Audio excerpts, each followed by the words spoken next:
Big boss season 8లో మన ముందు నుంచి అనుకున్నట్టుగానే ఏం కొత్తగా జరగకుండా అదే పాత చింతకాయ పచ్చడి ఫార్ములా యూజ్ చేశాడు బిగ్ బాస్. అందులో భాగంగానే సేమ్ సీజన్ 4లో స్క్రిప్ట్నే అల్లేశాడు బిగ్ బాస్. ఇక అది ఎవరి గురించి మాట్లాడుతున్నారో మీకు అర్థమయ్యే ఉంటుంది. అదేనండి మన మట్టి మాణిక్యం జగిత్యాల ముద్దుబిడ్డ గంగవ్వ గురించి. గంగవ్వ మొదటిసారి బిగ్ బాస్కి వచ్చినప్పుడు ఆరోగ్యం బాగాలేదని వెళ్ళిపోయింది. మళ్ళీ ఈ సీజన్లో కూడా గంగవ్వ రానే వచ్చింది.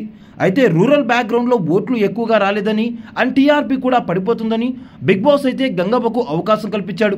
విలేజ్ బ్యాక్గ్రౌండ్ ఉన్నవాళ్ళు ఎక్కువగా గంగవ్వ వీడియోస్ చూస్తూ ఉంటారని, ఒకవేళ గంగవ్వ హౌస్లోకి వస్తే ఆమె కోసం ప్రత్యేకంగా ఆడియన్స్ అందరూ కూడా బిగ్ బాస్ చూస్తారని ఒక రొట్టె ప్లాన్ వేసి బిగ్ బాస్ గంగవ్వని హౌస్లోకి తీసుకొచ్చాడు.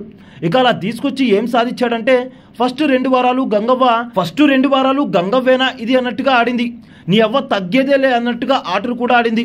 కానీ తెలుసు కదా, హీరో అవ్వాలంటే కమెడియన్ మెటీరియల్స్ అందరూ కూడా బయటికి రావాల్సిందే.